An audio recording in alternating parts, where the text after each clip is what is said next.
Some of you guys know this is perhaps the busiest pilot season coming up in history. Cool thing. Netflix, for instance, I believe is investing $80 billion in original feature content, in addition to TV, as are other networks tripling, quadrupling, doubling their rosters. So, I mean, this represents like a perfect storm of work for actors, potential work, if you can get it. And so what we're gonna do is talk about a different way to approach all of this, focusing on strategy and game to prepare for this busiest pilot season in history. The goal of this work, what we're about to do, come on in, Lara, welcome. I'll introduce you in just a second here. The goal of this work is to compete for the role, not the audition. And what does that mean? To make, I'd say over the years in the career work, and a lot of you know me from the acting work, which we do and is a lot of fun. That's why I'm inviting you to the free audit after this, should you like to take us up on the offer. But the career work is basically, how would you like to compete for every role that you're right for in any particular year? And I kind of want to give you a little bit of background on this. And then I'm going to introduce Lara. So, I don't know, maybe 10 or so years ago, I started noticing a trend in clients. And I noticed certain clients were competing for literally 50 plus major film and TV auditions per year. And they didn't all have to live in Los Angeles or New York. And other actors of the same level of those clients were only going out for 0 to 6 major roles a year.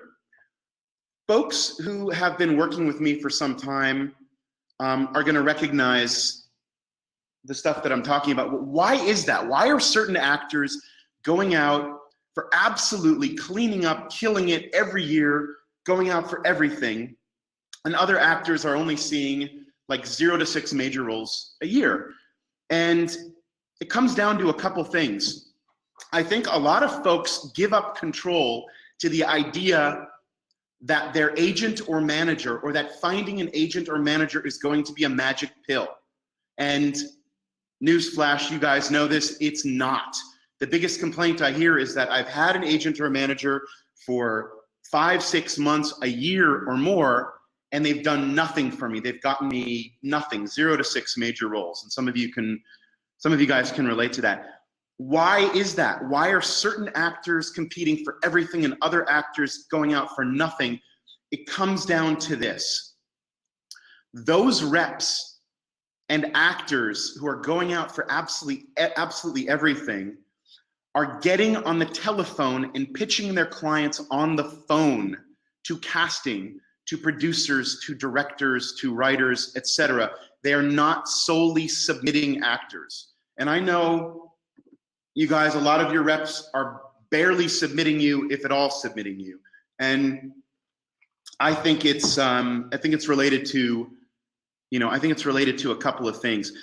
I want to start this because we're going over what I call Module 1, the full Launch Your Career program, which is designed to help you compete for every role you're right for by building and maintaining game-changing relationships with great writers, directors, producers, and also casting directors. And I know a lot of folks don't know this, but it's not the casting directors that actually cast actors. It's writers, it's directors and producers that have the final say in casting. So I want to start off by reading really quickly a letter to the clients I've worked with over the years, a letter to the community from one of the best managers in the industry, someone I've been working with for, I'd say, over 10 years now. Her name is Sarah Jackson, and she owns 7 Summits Entertainment and Pictures, Management and Pictures. And she and her company, they are probably the most effective, if not one of the most effective companies I have ever seen, in that they have brought more actors to the series lead, series regular, sort of celebrity level of their career than any other rep I've seen. Something that Sarah wrote for me to pass on to you that speaks to what the perfect agent-manager relationship should look like. And we're going to start off with this, and then I'm going to introduce Laura, who I'm glad you didn't bring Dunkin' Donuts, because I would have a heart attack because I'd be over-caffeinated. So there's a word for you. Yes. Okay. We're going to go through this. So, Jackson, I'm such a fortunate, for me, that's been everything. In the same way that I get to hire people that I admire, trust, and believe in, I also get to choose what actors I want to work with. I don't have any actor whose work I don't at some level believe in. Can you say the same? This is me talking. Can you say the same about your reps? Sarah also says, I don't have anyone I don't personally like. Sometimes relationships don't develop or work out in the way I had hoped, but that's in every aspect of life. Now, this is where it gets, I think, earth-shattering, mind-blowingly cool. This is a tough job. You have to make hundreds of phone calls for your clients. And you're lucky if 1 in 20 of those phone calls pans out to an appointment. This is one of the best, most effective managers anywhere in the world. And she said, and then maybe 1 in 100 appointments at my company lands a job. She said, it's hard to wake up in the morning and continue to do that for people you don't like, and impossible for someone whose work doesn't inspire you. She said, that's how I feel. I realize it might not be helpful to everybody, but she said, it's a work in progress. You have to work on the relationship. And then she goes into telling folks what it is that you can do on your own or with your reps to empower them and to support them. And so she says this: don't go weeks without calling your manager, but don't call daily for a 20-minute conversation. If you get down, a friendly reminder to a manager goes something like, just to remind you that my friend XXX is directing XXX movie and I see it's casting now, is useful. As is just a reminder that you sent me on that great project XXX a few weeks ago. The casting director said I was awesome. They needed a name. I see she's now doing this project. Sounds like it could be right for me. Or reminder, I'm friends with XXX writer, and I hear he's now directing a pilot that I'm right for. What's not useful is XXX is looking for a 30-year-old Indian lady, okay? We're not communicating while you're passing. What Sarah is saying is what is useful is bringing to her the pre-existing relationships that you have with great writers, directors, and producers, okay? So if you have managers and you're getting the sense that they're not getting on the phone for you, they're only submitting you or not submitting you, they're not suddenly gonna wake up and do that. Okay, you're going to need to come up with your own strategy and move on. If managers don't pitch or reps, agents don't pitch, they're not going to. What we are doing here, I think, is kind of revolutionary and cool and exciting, because what we're doing is we're realizing that the decision makers, the final decision makers, are not really the casting directors at the end of the day. It's the writers, directors, and producers. And we are building and maintaining game-changing relationships on the phone in under 60 seconds with major writers, directors, producers. So one, we know what they're gearing up for before a single role goes to casting. And not only that, after whatever project they're working on is over, we now have a relationship with that production company that we can use for anything that they ever do. And results of incredible. We've had 12 clients in the last year book series lead level roles in major film and TV. We have had over 100 actors booking major film and TV roles in the last year. I want to introduce Laura right now. And hey, Laura, come on in. Everybody, this is Lara, the wonderful Lara Pezza. And Lara, I figured out how long we've been working together. How no? You tell me how long you think we've been working together. 6 years? Almost 8. No. Yes, almost 8. Oh my God. Yeah, I pulled up the first email. That's great. Lara is a good friend, a phenomenal actor, a member of our masterclass for many years, a fellow New Englander who understands how awesome it is that Dunkin' Donuts is now in Los Angeles. But I don't know if you like their food or not. Oh yeah, of course I do. I love it. Casey Affleck likes the crullers. Yeah, the crullers. Yeah. So Lara, I asked you to come here, and I really thank you so much for spending a little time here. Lara, you have like a production meeting after this. I'm honored. Thank you. My pleasure. And I kind of love you too, Lara.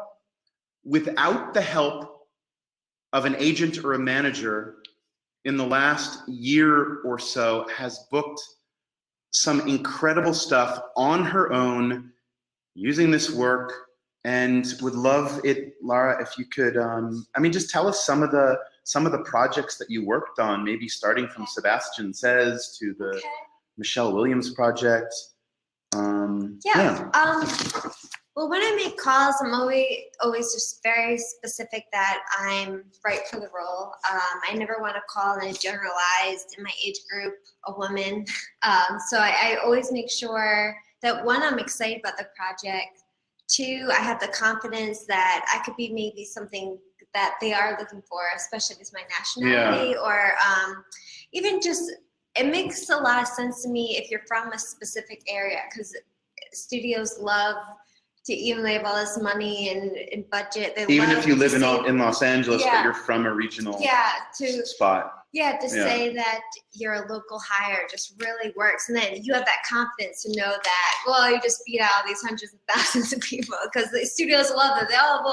We don't have to pay, $10,000 to put you up in a hotel, and then that sometimes get you the role. And that happened to me. I'm going to jump in for a sec, because I'm really, really excited to connect with more people than we've ever connected with in one time, certainly online and in person around the world. And Lara, you're kind of bringing me back a little bit, because I think it's very important to talk about the disclaimer on being able to do this, on being able to pitch yourself or arm your reps with the right way to sell you on a telephone, is that, one, you not only better be right for the role, but you must be at your Olympic level of the game. You must be on your A game. And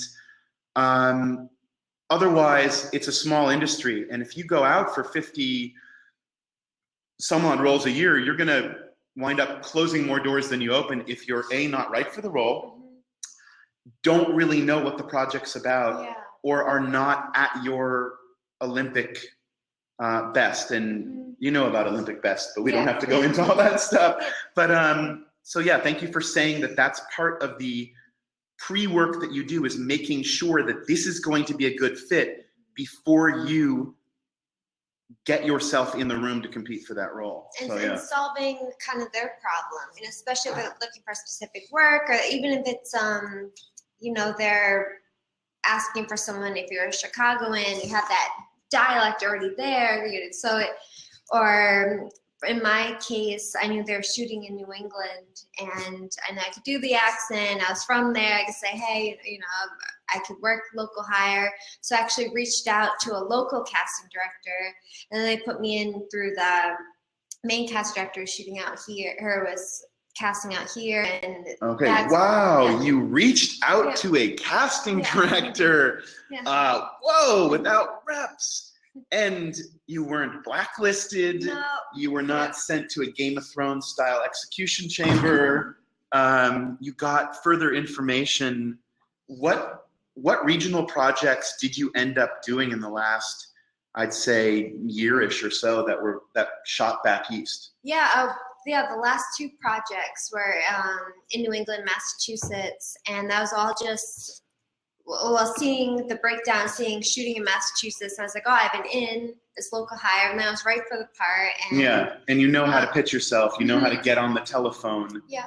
And what you say on the phone. So what did you end up, I mean, there was the Martin Scorsese project was interesting. That was a little while ago. We can talk about that. But what did you end up, what sets did you work on? I did work on I Feel Pretty, and that was with Amy Schumer and Michelle Williams. Cool. That was in Boston, and then an Aidan Turner starring project was in Western Mass. And that came as a result of the work that you calls, did? Yeah, which you gave me the outline and just came with confidence, and I was, what they're looking for, but really selling, I'm local hire, and and just really picking up the phone, just feeling confident. That's number one. Yeah. Not stuttering over your words like I'm doing now. Yeah, the dialogue, the dialogue that we create in the career work is super important. It's your dialogue, but it has to flow naturally. It has to be confident, and you have to be calling up as a colleague, as an equal, as a solution to a problem. So you then worked in Western Massachusetts on this other film. This year. And and that was actually, I got that through the casting process in Boston through I Feel Pretty, and they had me in mind. So you just get those connections. And they said, like, how does one get access to breakdowns? It's just breakdown services. Also, be specific to your area. If you're from a certain area, Here's the cool thing. You're asking, how do you get access to breakdowns? Getting access to breakdowns, whether you get it or you don't, it's a gray area, and it's actually not as awesome as something else. Think of it like this. Think of it, you guys, as there's this acute thing where a breakdown comes out. Laura or anyone, jump into the the chat forum or ask a question. But how long do you think, after anyone in the world right now, how long do you think when a breakdown comes out that it needs to be acted on? When is that going to start casting? Anybody, what do you think? Laura, when a breakdown comes out, that's like, it's too late almost at that point. It's not too late, but that's the last thing you want to be concerned with. Yes, exactly. I'm seeing immediately, Cassie Crandall, Josh, immediately. It's going to be casting either that day or within the next week or two, immediate. It's like, think of an air conditioning vent. It's like, you don't want to be waiting under a vent, or you don't want your reps to be waiting under a vent just for roles to be falling out and hoping they're going to catch it in time to get you into casting.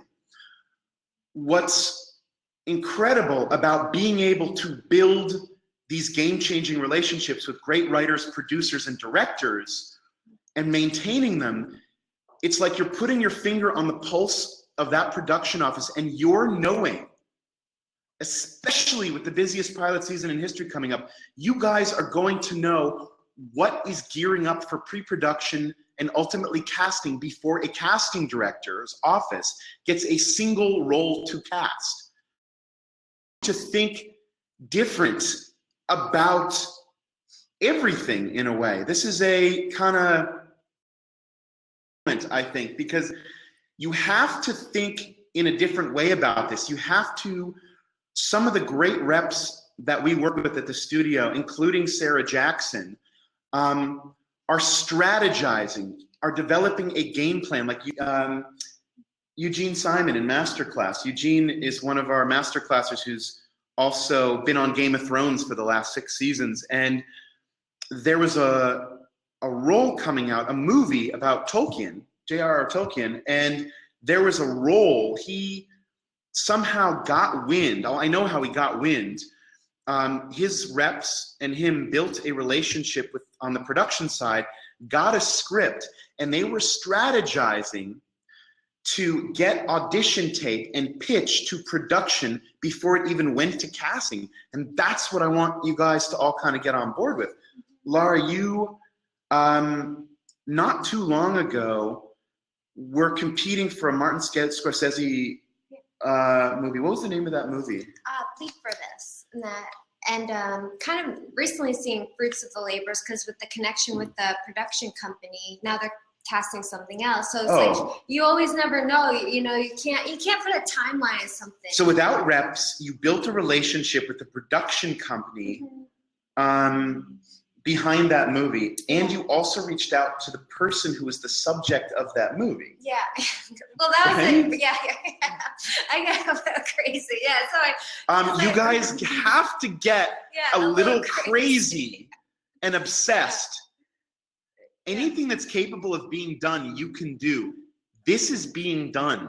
And that's why I'm honored to have Laura talk about this. You built a relationship with the production company, the subject of a movie, this former boxer. Yeah, you gotta find the email. Yeah. You find the email, and like you can't find phone calls, number one, because you can get yes or no answer really quick, so you're not wasting time waiting. You can move on to your life. But if you can't find it, you find an email, and you just go for it. Yeah, but it's how you use the phone. Most people, like I said, are afraid to use the phone. Even if you're a celebrity, a lot of celebrity reps are afraid to use the phone. There was a funny story like Jenny Slate, a good friend of mine, Jenny Slate, who I grew up with and know through one of my sister's best friends, and who's doing amazing work, talked about some years ago, she has had all this comedy success in Parks and Rec and SNL and, you know, her comedy and Marcel the Shell. And she told her reps, could you guys please get me some dramatic, you know, I want to start doing more drama. And their response was,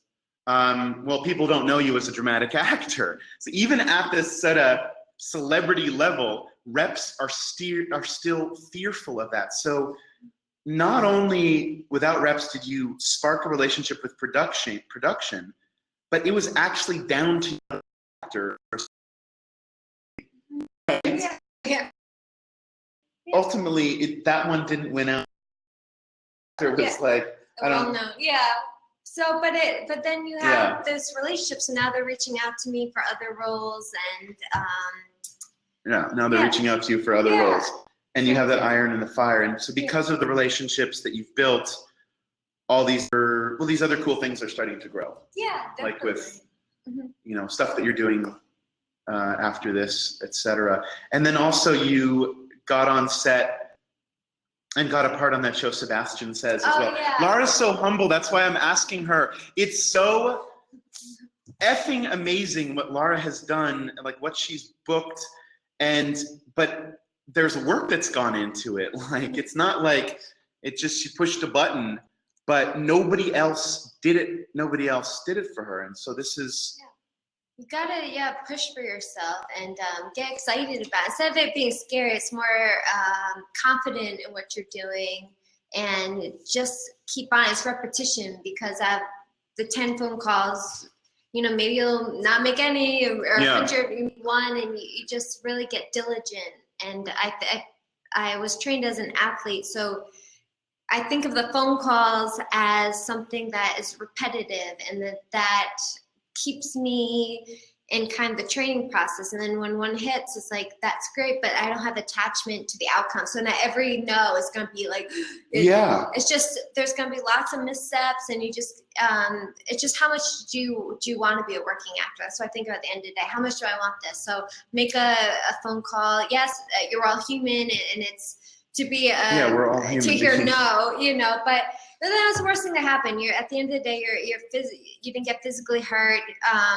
Hopefully you don't get too emotionally hurt. And hey, sometimes you get emotionally hurt. But you signed up for this, so you it's signed really up not for this. big deal. Laura, what Laura is saying, are you hearing that it takes one of the most effective, badass, awesome managers in the industry, 1 in 20 phone calls to secure an audition for a series lead level client? Can you imagine, you guys, your reps, get off of Actors Access, get off, if your reps are only submitting you the audition, blow up to sometimes 1 in thousands, 1 in hundreds.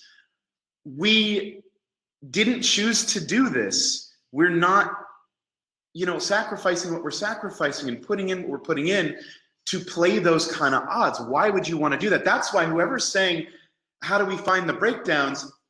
It's great if you get breakdowns. There are ways what's cool is in all of our classes, what the actors are working on are currently casting major film and TV auditions. And if they're right for the role and they've come through the career program, which we'll talk about later, they're able to pitch themselves to compete for a new role potentially every single week with or without their reps. So we're starting to think about it in a different way, and we want our reps to think about it in a different way. I want to give you some tools to, if you have reps, great. If you don't, great. You are not better off with reps, especially if they're not pitching you on the phone. Your ability to use the telephone effectively is directly related to your success as an agent or a manager, as a casting director, as a producer. If you look at the Dr. Dre, Jimmy Iovine special, do you remember what that was called on HBO, Lara? Dr. Dre? Really? And Jimmy Iovine and Dr. Dre did a phenomenal documentary on HBO. Okay, someone's gonna know what that is. Throw it in there. Dr. Dre, Jimmy Iovine. The Defiant Ones, Josh George. Josh George, you rocks, Alexander Shepard. Jimmy Iovine talked about building his empire was directly related to how he used the telephone. He used it all the time. Steve Jobs talked about it all the time. He said one's ability to use the phone separates the doers from the dreamers. There is no one size fits all. The question is, well, how do you do it? How do you use the phone? What Sarah Jackson, owner of 7 Summits, said to me is, Joseph, I said, what's your secret behind this, Sarah? Some years ago, she said, Joseph, when you bring me a new actor and I'm deciding if I want to work with them, I need to know how I'm going to sell them when I get on the phone with production, casting, director, producer. I need to know how I'm going to sell them. And that is so important, is what's that thing? Lara's talking about the phone call. What's that thing that you are going to say really quickly, really concisely, within seconds, probably no longer than 2 minutes, that's going to get them to say, wow, and give you everything that you need in order to build that relationship, know when something's gearing up to be cast, and then ultimately to compete for that role. And to come back to it, Lara, you're saying that it takes some calls. Well, if the best manager in the industry, it takes her 1 in 20 calls, our results have been better than that at times. But it takes some time to find your confidence with the dialogue until it becomes like a natural thing. But I don't want to put words in your mouth. Well, specifically, if you see a role and they ask where the region you're from or your national, and just you love the role, then you just pick up the phone and they're just gonna say casting or hi, and then you just roll it out, say instead of stumbling. But even though I think it's good to have maybe some bullet point notes, so you don't. At first, it's helpful. It's like with lines, you learn it so you can forget it. And so let's talk about this whole. I wanna, and Lara, can you handle it? Yeah, of good. Course. Yeah. We'll keep you. I'm not going to try to keep anyone longer than 1 o'clock, and we'll take maybe a couple chat forum questions at the end. So hang out with us, you guys. As a result of the career work, again, we've had 12 clients landing series leads in the last year. We have an actor, Dan Gura, booked a series regular on NBC's hit show Superstore without an agent or a manager. Lara's telling you, what's that? Good job, Dan. Good job, Dan. Dan, are you there? Dan's probably there. Dan's awesome. He always supports the work. Elaine Hendricks landed her 2nd series in 2 years. Sex and Drugs and Rock and Roll is one of them. Chaya Nene, who's probably there somewhere, booked 8 national commercials within 8 months on her own. Guys, this is all on your own without reps. Kayla Nash built a game-changing relationship with legendary feature director Jeff Nichols, who directed Mud and I think Midnight Special. And so what I want to do is I want to take you through, I want to read something really cool. What we're doing is different from a lot of the sort of niche and type crap that everyone's trying to sell you in town, which is exhausting. I'm not going to belabor it, but I've had a 35,000 view on this industry for almost 20 years now. And when actors are concerned about finding their niche or their type, what I'm seeing, they're going to these workshops trying to find their niche and their type. And from a 35,000 foot view, I see 20 actors that are coming out of these workshops that have all been given the same niche and type, except the individual actors don't realize it. Knowing what your type is and what your niche is really cool, but it has nothing to do with how you're going to sell yourself when you get on the phone and spark a relationship with someone who's in a position to actually push the button and cast you. What we're concerned with is something that's not even taught at every business school. Harvard Business School teaches it. It's called singular or value proposition. And I want to read you something phenomenal because it sets the stage for what this is all about. This is from Westworld. Any of you guys see Westworld? Roller, did you watch Westworld? No, it's scary. Oh, it's scary. Okay. Yeah, it's a little freaky. Yes, Laura Allman says yes. Anthony Hopkins, first episode, this isn't a spoiler. One of the designers was showing him a concept for a design, and Anthony Hopkins, who's the sort of head of this theme park, is definitively shutting it down with a laugh. And this is what he says. And this is so cool. He said, I'm saying no to this because it's not about giving the guests what you think they want, the park guests. The guests don't return for the obvious things we do. And in our case, the guests are the people who hire you, writers, directors, producers, casting directors, and ultimately your audience. It's not about giving the guests what you think they want. The guests don't return for the obvious things we do, the garish things.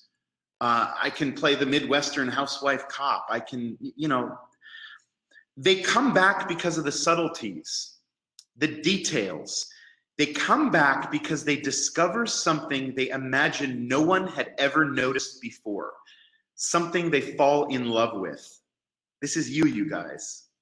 They're not looking for a story that tells them who they are. They already know who they are. Your people who are hiring you already know who you are. They're here because they want a glimpse of who they could be. They want to get goosebumps. The only thing your story tells me, Mr. Sizemore, is who you are. And if your career is worth it to you, don't you think that it's worth it to take the time to distill what that thing is? Call it an elevator pitch, something that you can kind of, in the first couple seconds, just drop into any conversation, whether it's on the phone, whether Aziz Ansari sits down and has a meeting with you, to basically get that wow from someone that you're talking to. And we're gonna describe what this is. To get that wow, it's called value proposition.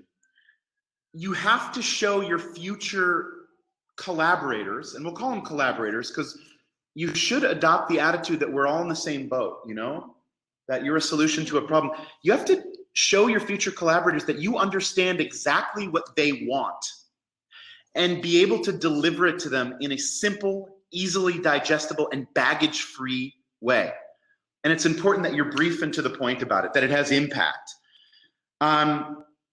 And it's best described as this. It's a brief statement that gets to the bottom line of what you're offering, why it's useful to them, and why you're the solution to their problem.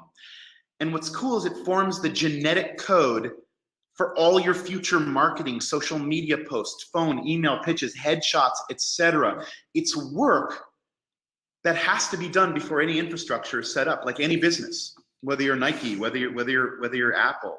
And I think people make the mistake of not doing the work, of not doing that work to figure out what they're all about. It just feels good too to know that if anything, if you didn't have an audition that day through your reps or through your own generation, just to pick up phone and just feeling good about that. I feel like you did, and then there's momentum. And then the first phone call might be a little scary, second call, and then you keep doing it, and it just becomes like a practice. And that's something in part of your training, and part of what you do as a professional is picking up the phone. That's built what in. you do. Yeah. And what we all want to do with this, and what the folks who've come through the launch a career program, what you don't want to do is you don't want to sound like an asshole or feel like you're tooting your own horn. Okay, let's get real about this. It's not about doing that. It's about finding, I'm going to give you an example of this. I'm going to show you an example of one of the coolest people I've worked with in the last couple of years. What we distilled together in the work in terms of proposition, some of which sort of parcel out and use as he needs. And this is an actor who has been on a lot of stuff. He was on Broad City, and this is how he, this is the resin, what we distilled. So he says, the people who recognize me from Broad City always tell me how hilarious I am and how sweet I am. That's what they say. What I love is to play roles that represent the underdog, because it's important for me to give people hope and a voice. So they can say, when they look at it, they say, oh, that's me. And at the heart of it, I want people to feel like I'm telling their story. And he looked at it after we were finished with it, and it was like, I think maybe for, I don't know, Marvin, are you, maybe Marvin's on the call right now. What I love is that when you look at it and you see a way that's so awesome that you recognize that you can be like, I can say that I don't feel like an asshole for that. It says that I was on Broad City. It talks about, you know, it really goes to what you're gonna get when you get me, not about this is what I do. I think we're so focused why value proposition work takes time to work through and can't be given in a 30, 45 minute session in Theater Row, is that it takes time to work through. It's not a one size fits all type of thing. And you really, really have to take the time to work on it, because it is like a magic button when you push it, to be able to someone to see you as a collaborator, as an equal, not as one of the American Idol masses trying to break down the door and kind of get in through the back or sneak in. Because that, if there's any drop or dot or whiff of any desperation whatsoever in this process, it's over. It's done. Because you wouldn't want to work with that, and people don't want to work with that. Yeah. So Laura, I want to respect the fact that you have a production meeting to go to, but so as a result of being proactive in this way, it seems like there's never a time when it's just like everything is like you're free of concern and the red carpet is just rolling on without you having to do anything. But all these things are kind of coming up for you. Yeah, it just, one thing leads to the next. It feels good just being proactive, because one businesses that exist that is really it's everything's in the hands of other people for even menial just indiscretions, whether it be your appearance or you had a bad day. So just being proactive, just if it feels good, when you feel good, you know, then you attract maybe more work and that confidence you need when you do pick up the phone call and being very, very articulate. Okay, so with more work, with more bookings and yeses and people not, you know, I think there's this FUD, it's called FUD, F-U-D, it stands for fear, uncertainty, and doubt. And one of the things I recommend is stop listening to other actors, because there is so much fear-based advice spread. Shut off that tap. Shut it off. Yeah, run away from the negative. Just if someone starts talking negative and start putting stuff on you, just run. Just like I like that. Yeah. Like, don't even shut it off. Just run away. Just let it. Stuff. And a lot of times you get into that collective, and there is an energy in Los Angeles where it's very that negative collective, and you can't, because just as easy to think those negative thoughts as there is to think the positive thoughts, and people think your head's in the clouds. But that's why we're here out in Los Angeles, because we're not very, very realistic 9 to 5 kind of, right brain thought pattern. We're on the other side. So it's always that why not, or like, why not me? And just keep believing that, even if maybe all the tools and talent aren't there yet. You're always learning. Everyone's always learning. You're getting better. But it takes being blown away by people saying yes because you asked in the right way. And it takes actually booking roles and getting on set. Didn't they bring you back for that Michelle Williams movie or something like that? Yeah, for the Western Mass. Okay, that was so, what they brought you back for. Yeah, you just come in, and then you just be friendly with people too. Everyone's a person. And then what did that do for your? What does that do for your confidence? Yeah. When you, I mean, you already spoke to this, but when you, I guess it's only good. Yeah. It helps. Confidence, and also just the fun of it, just them being on set and knowing, I guess, even when you work harder for something, even though at one point you just want to have this great agent just like sending you all these open doors, but there is something about when you made that door open yourself and you worked hard for it, that you are more grateful for it. So maybe being on the set, I was like, I really worked for this. I made all those calls. One of the things that, I'm sorry, I'm going to put you on the spot, Laura. One of the things that we talk about all the time in masterclass, and people like Alex say, and everybody says, is that, Laura, you bring, like, especially to the acting, but to everything you do, you break the mold for every piece you do because you bring so much of your personality and heart. Okay, I know. You bring so much personality and heart to it that it's like and you're such a phenomenal person that of course people are saying yes to you with the right with the right dialogue. A good day, maybe something. But when you're having a bad day, then you're getting aggro at Dunkin' Donuts, smoking outside the door. Yeah. Everyone has, their moments. Kaz, thank you, Laura. Yeah. So, and what's important is that. So, Laura, cut out whenever you need to. We'll be finishing by 1. But when I do this work, below the video, you can see afterwards, get the full program now, what you're gonna get with all this. Laura did this a couple of years ago. I do this work with celebrity level actors. I do this work with actors who've been on Game of Thrones for 6 seasons and who have starred in shows that wanna up it to the next level in addition to new actors. And sometimes they'll ask me the question like, aren't I stepping on my rep's toes, or am I gonna piss my reps off? Some of you are asking these questions, and the answer is no, 100% no. Do you remember the letter that I wrote? Do you remember the letter that I wrote, that Sarah Jackson wrote, that I shared with you guys?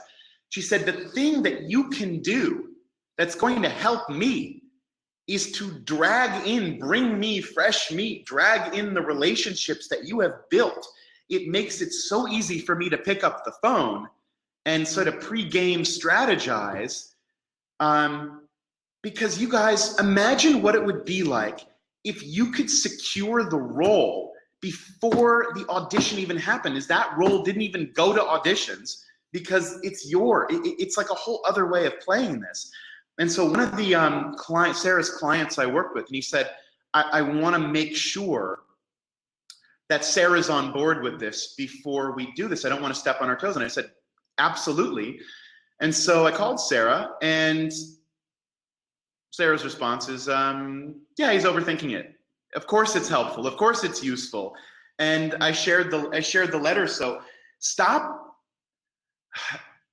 We're gonna talk about acting for a second here. Remember rule number 1. If you've worked with me, if you haven't, rule number 1 of any audition scenario where you haven't gotten the job and you're trying to go in with a solution to the problem, stop guessing what you think they are looking for. Okay? If you're concerned whether someone's going to get pissed at you, do something else.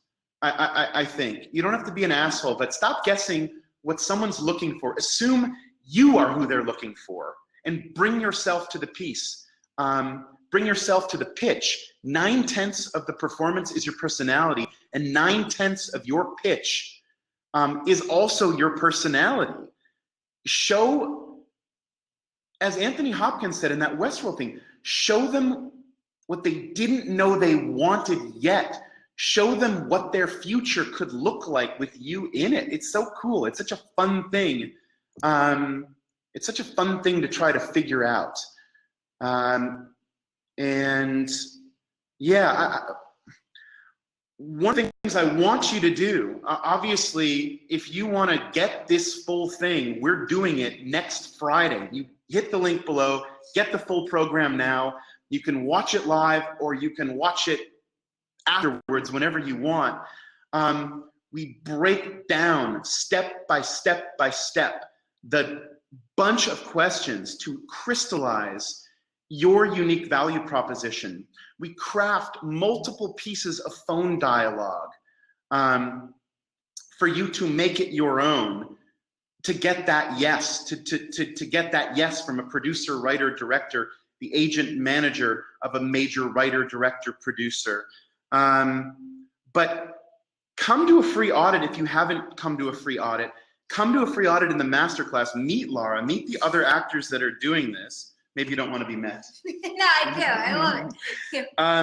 And see what we're doing, because the actors, we do it every day, are bringing in currently casting stuff, and we're gaming it. We're strategizing it. We did it with Eric last night. He's strategizing to compete for a lead role in George R.R. Martin's new project, which I don't think we can talk much more about, but holy crap, is it interesting. And come and talk to them, see that it's capable of being done, see how they're doing it, like Laura's describing it. For the folks, I'm gonna take a couple questions in the chat forum. You can go to ask a question below. So don't put the questions in the chat forum. If you have a quick question, you who are watching this today, for today, we're offering $300 off this whole thing. You can get it right below the video. Get the full program now. It takes you to like what you get, how you get it. You can binge it on your own. You can watch it live. It's next Friday. It's going to be awesome. It's going to be me. And we're going to not leave any stone unturned on this process. You're going to be armed with how you're going to sell yourself. You're going to know how you pick up a phone and what you're going to say to spark a campfire relationship. And then you're going to know how to not let a single role that's coming through the vent that's imminently casting go by you. If you have a question, throw it out there. And we got a couple minutes. I'm going to take a few. I would be thrilled to see you guys next week or in a free audit. So I'm going to open up the questions here. Here we go. Okay, let's see here. What's a fun one? Oh, what's cool? Living abroad while pursuing an acting career. This is from Lee. Lee, thank you for this question. What are the essential must-dos no matter where you are in the world? What's so cool, you guys, I don't think I stressed it enough, is you can do this work wherever you are at in the world.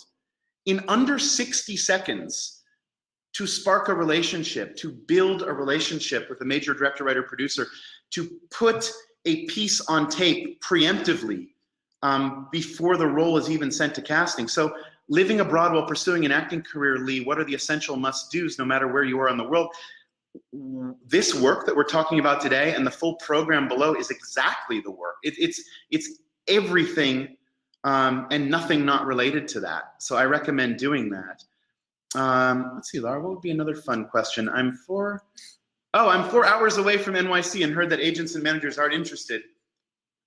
Unless you are a sub-ride away. Yes, no. If they are interested, what's the best way to discuss this? I think, you guys, what I want to help you do, I want to put these questions down. Rhode Island, 4 hours away. William Bloomfield, Lars from Rhode Island. You guys, I want you to clear the table of all the things that you think you should not do. Wipe it. I want to vacuum off the table all of that shit, that stuff that sparks fears, uncertainties, and doubts, because nothing really is the way other actors tell you it is. At a certain level, at a higher level, roles are won over lunch because of relationships that you've built. You go to someone's house to have a production meeting. It's like, if I can help you guys with one thing, it's to be free of concern, okay? There's a lot of different points here. Who would like to be free of concern? I'd like to be free of concern. I want you guys to be free of concern so you can focus on what really matters and concern yourself with doing the best damn acting that you know how to do, because you're doing this because you truly love acting. And if you don't truly love acting, get off the bus, okay? If you would like to be free of concern, period, to make getting in the room the easy part, get this full program below. It's gonna be awesome. And then do why you did this in the first place. Philip Seymour Hoffman said this, and I'll kind of end with this. I love this quote. Laura, you heard this, you never heard this before. I don't know. Yeah, Laura's heard it a million times. If you have an opportunity to act in a room that someone has paid rent for, you have an opportunity to do the best damn acting that you know how to do, because I know it's there somewhere in you. You know how to do that. And if you do the best acting that you know how to do, ultimately something will transpire. And with the 35,000 foot view I've had on this industry for these 18 plus years now, that is the truest thing I can possibly say. Clear the way, free yourself from the concern of all the crap that you think you can't do and can and can't do. Reroute yourself, recircuit it. It's like this little circuit connection. Learn how to build a game-changing relationship in like under 60 seconds per call. And then focus on what you love doing, which is the acting. Mm-hmm. Would you agree? Or I mean, yeah, definitely. Because that's where the fun is. That's what we did last night. That's what like. Or revisit a movie you really love, and like, oh, that's it. It gets you re-inspired, or. Yeah, fuck concern. Yeah, I mean, right? it's all gonna come up, but you do your best. Does everybody, I don't know what it is. I guess we're in a desert. It's dry. Chapstick. You guys, thank you for hanging out from all over the world. It has been such an honor. I love doing this. I love helping you guys be the best that you can be. Thank you so much for spending the beginning of your weekend with us. Laura, I can't thank you enough for. Thank you. I'm honored. I'm honored. I don't know if I even helped one person out. I think you helped a lot of people. You helped me, first of all. A lot of people. And you guys, be well. Have a beautiful, relaxing weekend. And I hope to work with you next Friday. And click the green button below the video. Get the full program now. Right there. It gets all the details. Push it.